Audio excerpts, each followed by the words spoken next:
Jadi gini, caranya gini, itu memang akarnya dia jadi caranya adalah dia ditanam ada di beton. Jadi beton dimasukin. Kalau dia bisa bangun, taruh di beton dulu, baru tanam.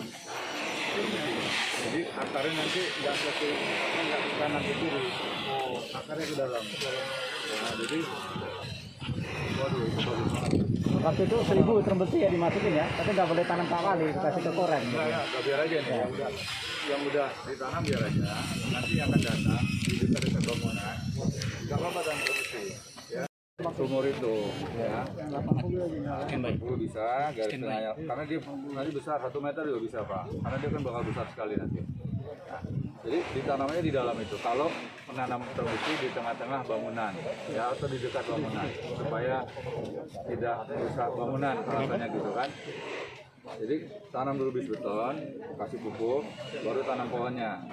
Nanti akarnya masuk ke dalam. Nah dia nggak Menyebar. Saya jamin. Selain term besi apa lagi di dalam itu? Ya, kalau untuk kanopi paling bagus term besi udah.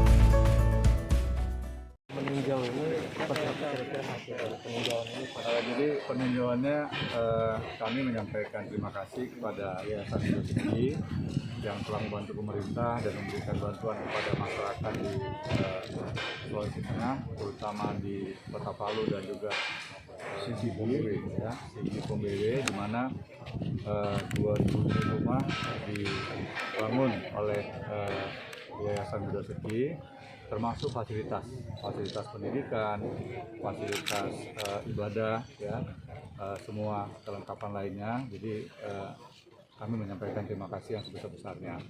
Kemudian manajemen dalam pengelolaan hunian ini diatur demikian detail, demikian teliti, sehingga tidak terjadi kesalahan. Seperti halnya tadi dilaporkan pada saya, ada beberapa orang yang ternyata sudah mendapatkan dana stimulan, tetapi mengusulkan lagi untuk mendapatkan dana bantuan rumah HUMTAP di kawasan Tondo ini, tetapi ditemukan, akhirnya ditolak, ya. Dan fasilitas yang ada pun sudah sangat memadai, ya.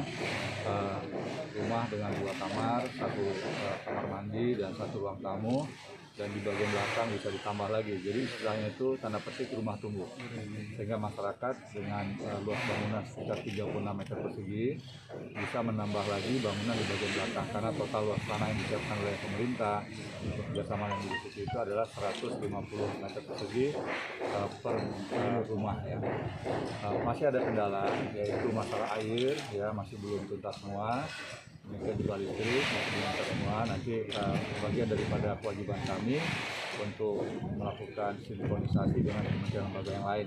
Ya, tadi malam kami sudah bicara juga dengan Wakil Direktur Utama PLN, ya, untuk mempercepat proses pemasangan listrik di sejumlah lokasi hunian yang sekarang dalam proses pembangunan. Kemudian ada beberapa hal lain yang memang masih menjadi kendala, yaitu yang pertama adalah tersedianya lahan. Ya, saya tadi pagi mendapatkan informasi dari tim dari BPN, ya, masih ada sengketa tanah, ya, lahan untuk hunian tetap, ya, masih dalam proses dan mudah-mudahan dalam waktu yang tidak lama bisa selesai. Kemudian anggaran dari pemerintah pusat untuk hunian untap ya, yang rusak berat ya, ini sudah termasuk rusak sedang dan rusak ringan, ini sudah 100% disalurkan ke provinsi kabupaten kota ya, senilai sekitar 1,9 triliun pada bulan Oktober tahun yang lalu ya. Nah, jadi kami juga berharap seluruh pihak di lingkungan kabupaten kota dan juga dibantu oleh pemerintah provinsi selanjutnya itu bisa membangun sebuah manajemen yang transparan, mulai dari tingkat RT RW sampai dengan tingkat desa, dan kita harapkan semua data-data tentang rumah yang rusak berat, rusak sedang dan rusak ringan itu bisa terpetakan di desa, jadi masyarakat bisa mengetahui siapa yang nantinya dapat dukungan dana stimulan, yang mana yang nanti yang harus direlokasi.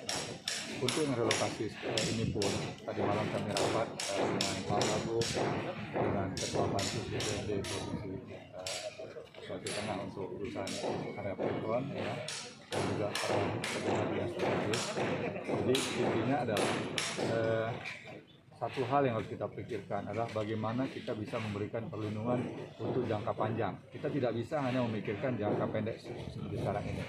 Ya. Antara lain adalah kawasan-kawasan yang sudah diputuskan sebagai zona merah.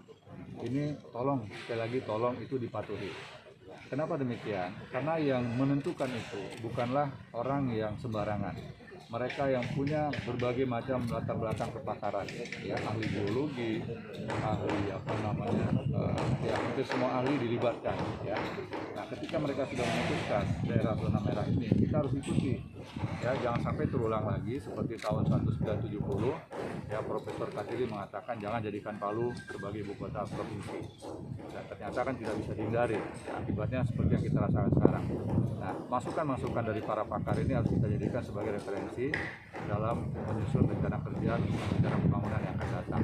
Dan kami sekali lagi bermohon kepada masyarakat dan tentunya didukung oleh seluruh tokoh-tokoh, terutama tokoh agama, untuk bisa mengajak masyarakat, ya, ikuti apa yang sudah disampaikan oleh para pakar. Karena pakar ini bekerja bukan 1-2 tahun, mereka bekerja itu puluhan tahun.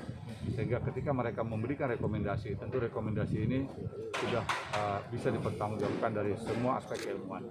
Jadi itu saja yang dapat kami sampaikan.